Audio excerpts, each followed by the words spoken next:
Hi dears, good morning. ഇന്നത്തെ വിശേഷങ്ങളിലേക്കായി എല്ലാ കൂട്ടുകാർക്കും സ്വാഗതം. അങ്ങനെ ജെക്ക് താനും മധുബാലയും തമ്മിലുള്ള എല്ലാ പ്രശ്നങ്ങളും പറഞ്ഞു തീർക്കുമ്പോൾ അർച്ചന പറയുന്നുണ്ട്, ഞാനൊന്ന് നോക്കട്ടെ, എന്തെങ്കിലും പഴുതുണ്ടെങ്കിൽ ഞാൻ ജെക്ക് വിവരം അറിയിക്കാം. ശേഷം ആളാണെങ്കിൽ വീട്ടിലേക്ക് പോകുമ്പോൾ ഈ വിജയശങ്കറും അവിടെ വലിയ കലിപ്പും പ്രശ്നവും ഉണ്ടാക്കാതെ വീട്ടിലേക്ക് അർച്ചനയുടെ പിന്നാലെ തന്നെ എത്തുകയാണ്.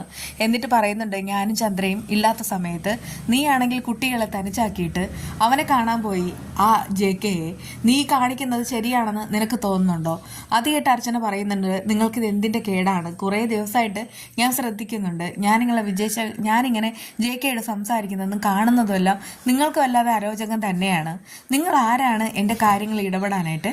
നിങ്ങൾ എന്തിനാണ് എന്നെ ക്വസ്റ്റ്യൻ ചെയ്യുന്നത്? അതിനുള്ള അധികാരമോ അവകാശമോ നിങ്ങൾക്കില്ല, അത് പറഞ്ഞേക്കാം. അത് കേട്ട് അയാൾ പറയാണ്, നീയും എപ്പോഴും എന്നോട് തർക്കോത്തരം തന്നെയാണ് പറയുന്നത്. പക്ഷെ നീ ഒരു കാര്യം മനസ്സിലാക്കുക, നീ ഇപ്പോഴും എൻ്റെ മകളുടെ അമ്മയാണ്. അതുകൊണ്ട് തന്നെ നിന്നോട് സംസാരിക്കാനും തിരുത്താനുള്ള എല്ലാ അവകാശവും അധികാരവും എനിക്കുണ്ട്. അതെ, ഞങ്ങൾ സംസാരിച്ചത് പുറത്ത് പബ്ലിക് റോഡിൽ വെച്ചിട്ടാണ്, അല്ലാതെ അടച്ചിട്ട മുറിയിലോ രഹസ്യ സംഭാഷണത്തിനോ ഒന്നും ഞാൻ പോയിട്ടില്ല. അതുകൊണ്ട് തന്നെ എന്നെക്കുറിച്ചും ജെക്കെക്കുറിച്ചും അനാവശ്യ അപവാദങ്ങൾ നിങ്ങളായിട്ട് പറഞ്ഞു വരത്തരുത്. എനിക്കത് സഹിക്കുകയില്ല. നിങ്ങളിങ്ങനെ ഓരോന്ന് പറഞ്ഞുണ്ടാക്കിയാൽ ഉറപ്പായിട്ട് ഞാനാണെങ്കിൽ വിപരീതമായിട്ട് പ്രവർത്തിക്കും. അത് കേട്ടിട്ട് വിജയശങ്കറിന് ദേഷ്യം വരികയാണ്. അങ്ങനെ നീ വിപരീതമായിട്ട് പ്രവർത്തിക്കുമോ എന്നൊക്കെ എന്നെ ചോദിക്കുന്നുണ്ട്. അതെ, രഹസ്യമായിട്ട് കാണുകയും ചെയ്യും. ഞാനും ജെക്കയും തമ്മിൽ ചിലപ്പോൾ അടച്ചിട്ട റൂമിനുള്ളിൽ എന്നിങ്ങനെ പറഞ്ഞു മുഴുമിക്കാനായിട്ട് അയാൾ സമ്മതിക്കുന്നേ ഇല്ല. കരണക്കുറ്റി നോക്കി ഒന്ന് പൊട്ടിക്കുകയാണ്. എന്നിട്ട് പറയുന്നുണ്ട്, നീ എന്താടി പറഞ്ഞത്? നീയും അയാളും തമ്മിൽ അനാവശ്യം പറയാനുണ്ടല്ലോ. അധികം അർച്ചന പറയുന്നുണ്ട്, ഓഹോ, എന്നെ നിങ്ങൾ തല്ലിയില്ലേ? ഇതിനുള്ള പ്രത്യാഘാതം എന്താണെന്ന് നിങ്ങൾ അനുഭവിക്കാൻ പോകുന്നതേ ഉള്ളൂ. അത് കേട്ട് വിജയശങ്കർ പറയുന്നുണ്ട്, നീ ഇനി എന്തൊക്കെ പറഞ്ഞാലും ശരി, നീ ഈ പറഞ്ഞതിന് മാപ്പില്ല. ആ സമയത്ത് അർച്ചന പറയുന്നുണ്ട്, ഞാൻ ഇപ്പോൾ പറഞ്ഞു, പക്ഷെ നാളെ ഒരു സമയത്ത് ഞാൻ പ്രവർത്തിക്കും. കുറച്ച് ദിവസമായിട്ട് ഞാൻ ശ്രദ്ധിക്കുന്നു, നിങ്ങൾക്കിത് എന്തിൻ്റെ സുഖേടാണ്?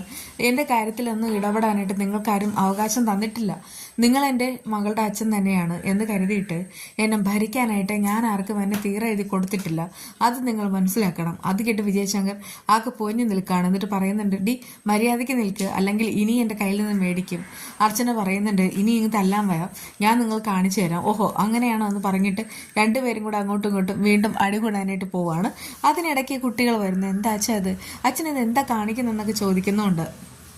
അപ്പോഴേക്കും അർച്ചന കുട്ടികളോടായി സംസാരിക്കാൻ നിൽക്കാതെ മുകളിലേക്ക് കയറി പോകുന്നുമുണ്ട്. എന്തായാലും അർച്ചനയ്ക്ക് നല്ല തല്ല് തന്നെയാണ് വിജയശങ്കർ കൊടുത്തത്. അവർക്കാണെങ്കിൽ അതിൽ ഭയങ്കരമായിട്ട് രോഷമുണ്ട് താനും. എന്നാൽ വിജയശങ്കർ ആണെങ്കിൽ ഭയങ്കര ദേഷ്യത്തിൽ നിൽക്കുകയാണ്. കുട്ടികൾ ചോദിക്കുന്നുണ്ട്, അച്ഛനത് എന്തിൻ്റെ കേടാ? എന്തിനാ ഇങ്ങനെ ആവശ്യമില്ലാതെ ഓരോന്നും ചെയ്ത്? എന്നിട്ട് അയാൾ സ്വയം ന്യായീകരിക്കാൻ നോക്കുകയാണ്. എന്നിട്ട് പറയുന്നുണ്ട്, അതെ, നിങ്ങൾക്കൊന്നും അറിയില്ല, നിങ്ങൾ വെറുതെ ഇതിലൊന്നും ഇടപെടുക നിൽക്കുകയും വേണ്ട. പക്ഷേ അവർക്ക് ചിലത് മനസ്സിലാവുന്നുണ്ട്. എന്നാൽ ചന്ദ്രയെ വിളിച്ചിട്ട് വിജയശങ്കർ നടന്ന കാര്യങ്ങൾ മുഴുവനും പറയുന്നു. ഓഹോ, അർച്ചനക്കിട്ട് പൊട്ടിച്ചല്ലേ, പക്ഷേ എനിക്കത് കാണാൻ പറ്റിയില്ലല്ലോ എന്നുള്ള സങ്കടം മാത്രമേ ബാക്കിയുള്ളൂ. ഒരൊറ്റ അടിയല്ലേ കൊടുത്തുള്ളൂ, 2 or 3 അടി അവൾക്ക് കൊടുക്കാമായിരുന്നു. അവൾക്കാണെങ്കിൽ തല്ലിൻ്റെ നല്ല കുറവുണ്ട്. അത് കേട്ട് വിജയശങ്കർ പറയുന്നുണ്ട്, ശരി ചന്ദ്ര, ഞാൻ ബാക്കി വന്നിട്ട് പറയാം. നടന്ന കാര്യങ്ങൾ മുഴുവനും നിന്നോട് പറഞ്ഞിട്ടുമില്ല. ശരി വിജയേട്ടാ. എന്നാൽ എനിക്ക് അവിടെ ആ സമയത്ത് നിൽക്കാനായിട്ട് പറ്റിയില്ലല്ലോ എന്നൊക്കെ ഇങ്ങനെ പറഞ്ഞിട്ട് ആളിങ്ങനെ പരിതപിക്കുകയാണ്. അങ്ങനെ വിജയശങ്കർ പുറത്തു പോകാൻ നേരത്ത് അർച്ചന അങ്ങോട്ട് വരുന്നു. അപ്പോഴേക്കും വിജയശങ്കർ ചോദിക്കണം, എന്താ നേരത്തെ കിട്ടിയതിൻ്റെ ബാക്കി വേണോ? അത് കേട്ട് അവൾ പറയുന്നുണ്ട്, നേരത്തെ കിട്ടിയതിൻ്റെ ബാക്കി കിട്ടാൻ പോകുന്നത് എനിക്കല്ല, നിങ്ങൾക്കാണ്. ഞാനാണെങ്കിൽ വനിതാ കമ്മീഷനിൽ കാര്യങ്ങൾ വിളിച്ചു പറഞ്ഞു കഴിഞ്ഞു. അതിന് പ്രകാരം പോലീസ് ഇപ്പോൾ വരും, നിങ്ങളെ അറസ്റ്റ് ചെയ്തുകൊണ്ട് പോവുകയും ചെയ്യും. സത്യത്തിൽ ഇവിടെ നടന്നതാണ് ഗാർഹിക പീഡനം, അല്ല ഞങ്ങളുടെ വീട്ടിൽ നടന്ന ഗാർഹിക പീഡനം എന്ന് പറഞ്ഞിട്ട് നിങ്ങൾ എൻ്റെ അനുജനെ ജയിലിലാക്കിയിരിക്കുകയാണ്. അതെല്ലാ തിരക്കഥയിലും കളിച്ചത് നിങ്ങൾ തന്നെയാണ്. നിങ്ങളാണ് ആ രുക്കുനെ കൊണ്ട് എല്ലാം ചെയ്യിപ്പിച്ചത്. എന്നിട്ട് നിങ്ങളിങ്ങനെ നടക്കുന്നു. ആ സമയത്താണ് അച്ചുവും പോലീസുകാരും അങ്ങോട്ട് വരുന്നത്. എന്താ ഇവിടെ എന്നൊക്കെ വിജയശങ്കർ ചോദിക്കുന്നുണ്ട്. അപ്പോഴേക്കും അർച്ചന പറയുന്നുണ്ട്, ഞാൻ തന്നെ വനിതാ കമ്മീഷനിൽ കാര്യങ്ങൾ വിളിച്ചു പറഞ്ഞത്, അതിന് പ്രകാരം അറസ്റ്റ് ചെയ്യാൻ തന്നെ വന്നത്. അതെ, അർച്ചന ദേവിയെ നിങ്ങൾ തല്ലി, അതുകൊണ്ട് നിങ്ങളെ കൊണ്ടുപോകാനേ വന്നതെന്ന് അച്ഛൻ നോർമലി പറയണോ? ഓഹോ, അനുജനും ചേച്ചിയും ചേർന്നിട്ട് നാടകം കളിക്കാണോ? ഈ നാടകമൊന്നും നടക്കാൻ പോകുന്നില്ല എന്ന് വിജയശങ്കർ ഉറപ്പിച്ച് പറയുന്നുണ്ട്. അതേസമയം ചിന്നുവും ആര്യയും കൂടെ ഓരോന്ന് പറയാൻ നിൽക്കുകയാണ്. സോറി മക്കളെ, എന്തായാലും നിങ്ങളുടെ അച്ഛനെ എനിക്ക് കൊണ്ടുപോയേ തീരൂ. ഇയാൾ ചെയ്തത് വലിയൊരു ക്രിമിനൽ കുറ്റം തന്നെയാണ്. കണ്ടില്ലേ ചേച്ചിയെ തല്ലി, അതൊരിക്കലും ക്ഷമിക്കാനായിട്ട് പറ്റുകയില്ല. ആ സമയത്ത് അപ്പോഴേക്കും വിജയശങ്കർ വീണ്ടും ചവിട്ടിപ്പിടിച്ച് നിൽക്കുന്നുണ്ടോ, മര്യാദയ്ക്ക് കൂടെ വരാനാ പറയുന്നത്, അല്ലെങ്കിൽ എങ്ങനെ കൊണ്ടുപോകേണ്ടതെന്നും ബലം പ്രയോഗിക്കേണ്ടതെന്നും എനിക്കറിയാമെന്ന് അച്ചു ഇങ്ങനെ ഉറപ്പിച്ച് പറയുമ്പോൾ വിജയശങ്കറിന്റെ വേറെ ഓപ്ഷൻ ഒന്നുമില്ല. അയാൾ പിന്നെ അവർ കൊണ്ടുവന്ന വണ്ടിയിൽ തന്നെ കയറി പോവാണ്. ചെവിയിൽ നുള്ളിക്കോ, ഞാൻ വന്നിട്ട് നിനക്ക് ശരിക്കും ഞാൻ ആരാണെന്ന് കാണിച്ചു തരാമെന്ന് അർച്ചനോട് പറയുന്നു. തൻ്റെ ഭീഷണിയൊന്നും ഇവിടെ വേണ്ടടോ. തൻ്റെ ഭീഷണിയിൽ മുഴുകി നിൽക്കുന്ന കാലഘട്ടം അത് കഴിഞ്ഞു. ഇനി തനിക്ക് കിട്ടാൻ പോകുന്നത് തിരിച്ചടിയുടെ കാലാണെന്നൊക്കെ അച്ചു ഇങ്ങനെ പറയുന്നുണ്ട് കേട്ടോ. ആ സമയത്ത് ചിന്നുവും ഈ ആര്യയും കൂടെ കരയുന്നുണ്ട്. അപ്പോഴേക്ക് വിജയശങ്കർ പറയുന്നുണ്ട്, അച്ഛനെ ഉപദ്രവിക്കരുത്, ചിന്നു അറിയിക്കുന്നുണ്ട്. ഇല്ല പറ്റില്ല, ഞാൻ പിന്നീട് പറ്റില്ലെന്ന് പറഞ്ഞു, എന്നെ കൊണ്ടല്ലാതെ ഞങ്ങൾ പോകില്ല എന്ന് പറഞ്ഞിട്ട് അവർ ചോദിക്കുന്നുണ്ട്, എന്താ ഇരിപ്പ് സുഖം പിടിച്ചോ, ഇങ്ങോട്ട് മര്യാദയ്ക്ക് ഇറങ്ങി വാ.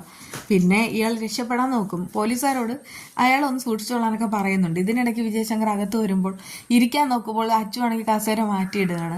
നീ എന്താ ഷോ കാണിക്കുകയാണെന്നൊക്കെ വിജയശങ്കർ ചോദിക്കുന്നുണ്ട്. ഇതുവരെ പ്രതികളെ ഇങ്ങോട്ട് കൊണ്ടുവന്ന് താനല്ലേ ഷോ കാണിച്ചത്, ഇനി ഞാൻ ഷോ കാണിക്കുന്നത് താനെന്ന് കാണും.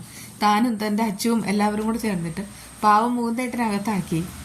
പക്ഷേ താൻ വിചാരിച്ചില്ല ഇങ്ങനെ ഒരു തിരിച്ചടി തനിക്ക് കിട്ടുമെന്ന്. തനിക്കാണെങ്കിൽ ഇനിയിപ്പോൾ റിമാൻഡിൻ്റെ ദിവസങ്ങളാണ് താൻ അനുഭവിക്കാൻ പോകുന്നതേ ഉള്ളൂ. മൊബൈൽ എടുക്ക്, എനിക്ക് കുറേ പേരെ വിളിക്കാനുണ്ട് എന്ന് പറഞ്ഞിട്ട് അയാൾ മൊബൈൽ ചോദിക്കുകയാണ്. ആ സമയത്ത് അച്ചു ആണെങ്കിൽ മറ്റൊരു പോലീസുകാരനോട് പറയുന്നുണ്ട് ഇയാളെ കൊണ്ടുപോയി ലോക്കപ്പിലിടാൻ. പിന്നെ എനിക്കൊരു കളക്ടറേറ്റ് മീറ്റിംഗ് ഉണ്ട്, ഞാൻ പോവാണ്, ഇയാൾ ഇവിടെ തന്നെ കിടക്കട്ടെ.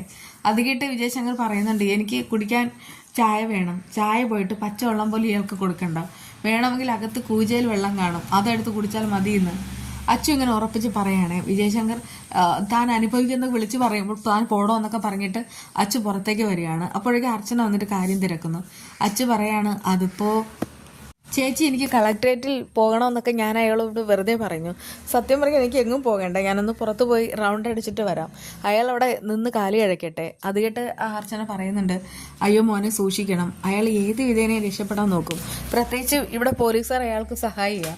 അതുകൊണ്ട് തന്നെ അവരുടെ അനുവാദത്തോടുകൂടെ മൊബൈൽ മേടിച്ചിട്ട് അയാൾ ഉറപ്പായിട്ടും വിളിക്കും, ആരെങ്കിലും വിളിച്ചിട്ട് ഇവിടെ നിന്ന് കടന്നു കളയും. അച്ചു പറയുന്നുണ്ട്, ഇല്ല ചേച്ചി, അതൊക്കെ ഞാൻ നോക്കിക്കോളാമെന്ന്. അപ്പോഴേക്കും പോലീസുകാരൻ വന്നിട്ട് പറയുന്നുണ്ട്, ആ വക്കീലോട് ഓരോന്ന് കാട്ടിക്കൂട്ടുമെന്ന്. പെട്ടെന്ന് തന്നെ അർച്ചന അച്ചും അങ്ങോട്ട് എത്തുകയാണ്. ആ സമയത്ത് വിജയശങ്കർ നെഞ്ചോദന എന്ന് അലറി വിളിക്കുന്നുണ്ട്. എന്നിട്ട് പറയുന്നുണ്ട്, എനിക്ക് സഹിക്കാൻ വയ്യ, ഇപ്പം ചത്തുപോകും, എന്നെ വേഗം ഹോസ്പിറ്റലിൽ കൊണ്ടുപോകും. ആ സമയത്ത് അതൊക്കെ അടവാണെന്ന് അച്ചുവിനറിയാം. പക്ഷെ അർച്ചന പറയാണ്, മോനെ ഇവിടെ കിടന്ന് എന്തെങ്കിലും സംഭവിച്ചാൽ അത് നിനക്ക് വലിയൊരു ബാധയായിട്ട് മാറും, അതുകൊണ്ട് നീ തന്നെ ഹോസ്പിറ്റലിൽ കൊണ്ടുപോകണം.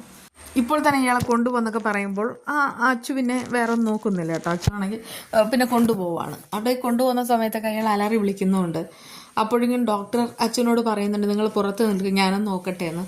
അച്ചുവും എല്ലാവരും പുറത്തിറങ്ങുമ്പോൾ ആ വിജയശങ്കർ ഡോക്ടറോട് പറയുന്നുണ്ട്, ഞാനാണെങ്കിൽ കാശ് തരാം, എനിക്കാണെങ്കിൽ ഹാർട്ടിന് പ്രോബ്ലം ആണെന്ന് നിങ്ങളൊന്ന് എഴുതി കൊടുക്കണം, എനിക്ക് ജയിലിൽ പോകണ്ട, അതിനുവേണ്ടിയേ ചെയ്യുന്നത്, ഡോക്ടറോട് കൂടി സഹായിക്കാൻ വന്ന് നിൽക്കുന്നുമുണ്ട്. ചന്ദ്ര വീട്ടിൽ വന്നിട്ട് ചന്ദ്രഹാസം മുഴക്കാണ്. അയൽപക്കത്തുള്ളവർ പറഞ്ഞു വിജയേട്ടനെ പോലീസ് കൊണ്ടുപോയെന്ന്, കാര്യം പറയണം. അപ്പോഴേക്കും ആര്യ നടന്ന കാര്യങ്ങൾ മുഴുവനും പറയുന്നുണ്ട്.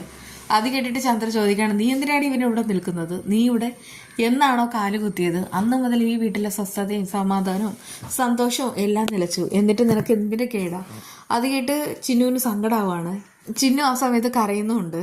ബാക്കി വിശേഷമായി കാണാം. ബൈ.